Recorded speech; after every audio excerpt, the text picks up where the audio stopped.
What is up guys, it's Solheim here, back again with another World of Warcraft video, and today we have a fun one. We have another leak for World of Warcraft regarding 10.0, also known as the next expansion for World of Warcraft in retail WoW, and we have a leak regarding the expansion itself that we'll look at today. So, this is the leak.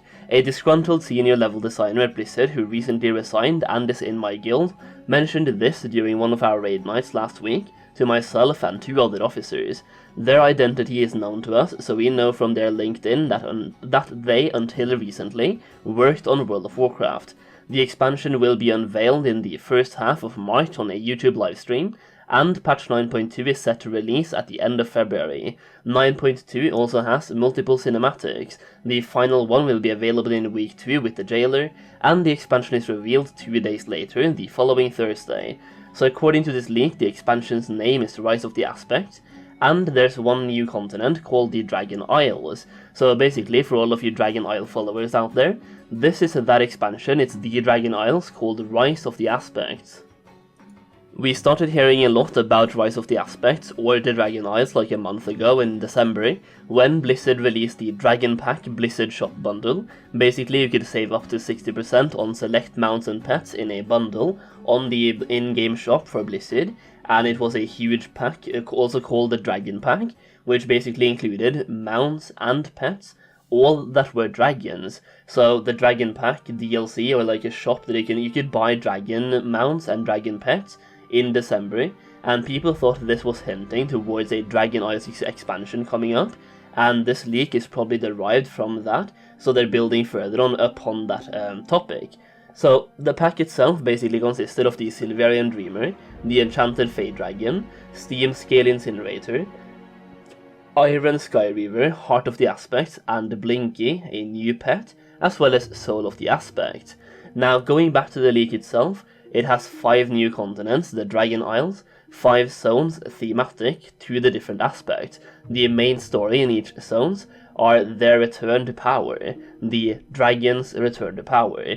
One zone is fully dedicated to endgame content, like Suramar from Legion. This is the zone thematic to the Black Dragonflight.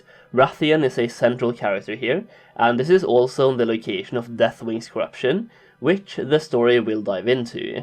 The first raid is located in this zone, and it's a massive old god temple, like Stormsong Valley, but even larger. N'Zoth or N'Zoth did not die, and is in the background. I will give my thoughts on this leak as we go through it, but let me know in the comments down below if you think it's real or fake so far, and when we're done finishing the leak as well, let me know if you think it's real or fake. So far so good, but next up, new PvE system, Lairs. Procedurally generated cavern lairs that will feature a variety of different bosses to fight. There are powers similar to Torghast, so basically another Torghast system. It was explained as a boss rush mode. There are very few packs of normal mobs. The core gameplay is heavily focused on boss fights. The system has a challenge mode style for cosmetic rewards, think like Mage Tower but for several bosses, and unique powers.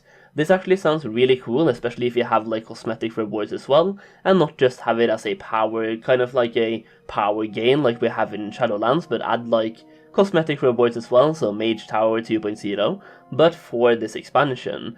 There's also going to be a new class, the Tinkerer, a male class, 2 specs, range DPS with turrets, and other gimmicks. Also a mecha suit for tanking. Now, basically everything up until this leak has made sense except for that last part. That new class, a Tinkerer, I don't really understand how that makes sense in a Dragon Isles expansion. If you can if it makes sense to you, let me know in the comments down below how it makes sense. But for me, it would make a lot more sense if they added like a Chronomancer. So if you played Conquest of Azeroth, the private server, where they have custom classes, they have a Chronomancer class that builds upon different aspects that have been used within these dragons, or the dragon aspect. So for example, that Chronomancer can use time to his advantage, to slow down time, to time stop, or time freeze, and speed up time as well. Basically an arcane mage, but with more focus on that time of it all. So they could have added like a specific Chronomancer class that has, it's basically a mage but he's been tinkered with by these dragons. So it's a mage that has been taught by the dragons, and it can have 3 different specs that ties to one specific aspect per spec. So, for example, one of those mages, or one of the specs for that mage, could have been taught by the Bronze Dragonflight, and that specific mage, or the Chronomancer, is the one that has control over time, being able to both slow down time, freeze time, speed up time, and basically control time. And it's also the perfect opportunity to add the Black Mage to World of Warcraft as well, and basically a mage that has been taught by the Black Dragonflight.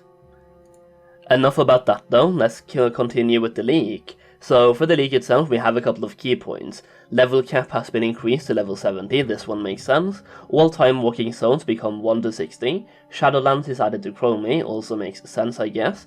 Partial Old World revamp. Notable zones that are overhauled include Tanaris and Twilight Highlands. Makes sense considering the Dragonflight. These will have content related to max level, and players will visit them briefly during questing. The Infinite Dragonflight has a major presence in Tanaris. Gadgetzan is updated. It is larger quest hub, but not as portrayed in Hearthstone. The cultists are once again a major player in Twilight Highlands. Other zones such as Elven Forest, Durotar, Westfall, Duskwood and so on remains the same but with improved graphics. Many of the old buildings have been updated to modern graphics. This also includes Stormwind and Orgrimmar. Cross-faction endgame gameplay, raiding, dungeons, PvP and other endgame content can now be done in groups of both factions. Cannot be cross-faction grouped in war mode. Opposing faction cities are still hostile. Now, this is something Blizzard has been kind of silently hinting towards on Twitter, where they are reacting to people talking about this specific topic, so this one actually doesn't throw me off. So far, the only thing in this leak that has thrown me off is the new class. Let's continue though. Major professions overhaul, large focus, multiple new developers, recruited specifically for this. I do believe that is something they were hiring towards, so that also makes sense. Also, conclusion of Shadowlands. Patch 9.2.5 and the pre-patch for 10.0. Using the forge of the first ones, the jailer successfully drains Azeroth, severely injuring the planet. The wounds that were sealed have re-emerged and Azeroth is on the brink of dying once again. After Suval, the jailer has been defeated.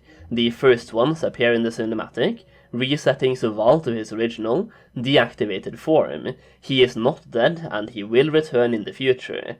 There will be an epilogue in the form of 9.2.5 featuring a short questline centered around Tyrande, forgiving Sylvanas, and Sylvanas looking for Nathanos.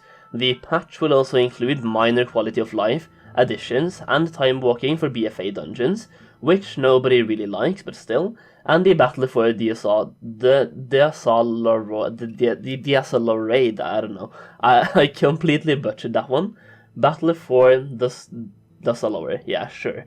Anduin is saved, but he will not be himself. As the heroes of Azeroth return, the Stormwind nobles are skeptical of their king, instead giving their loyalty to Turalien. Anduin will feel defeated and depressed about everything that he did during his domination, and will not fight it.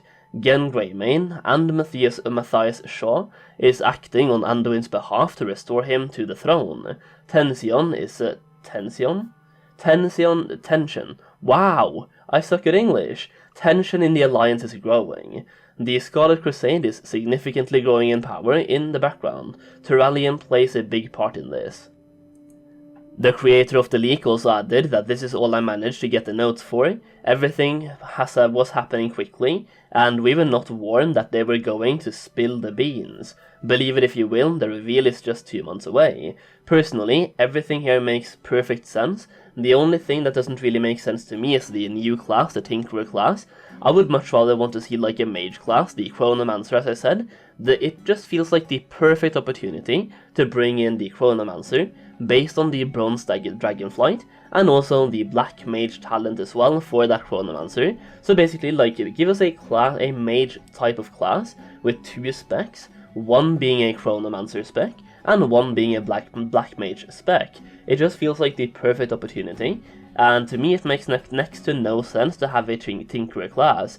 Everything else makes perfect sense though. The thing I want to say is that while I do believe all of this could be true, I believe it's fake. First of all, it's a MMO champion leak, they're almost always fake, and this guy also made the account called Rise of the Aspect in January 2022, and he's made 2 posts so far on MMO Champion. So basically he made the account this year, probably like just as he made the leak, and he's made 1 follow-up post to the leak as well. So the entire purpose of the account was to post this leak, and based on that, I think it's fake. I also do think that we'll see a Light versus Shadow or Light versus Void expansion before we see the Dragon Isles, so that's another one as well. But either way, let me know what you think in the comments down below. Is it real or fake? Let me know. If you enjoyed the video, slap a like on it, subscribe for more WoW content, and that is pretty much it. Thank you so much for watching, and I'll see you again very soon.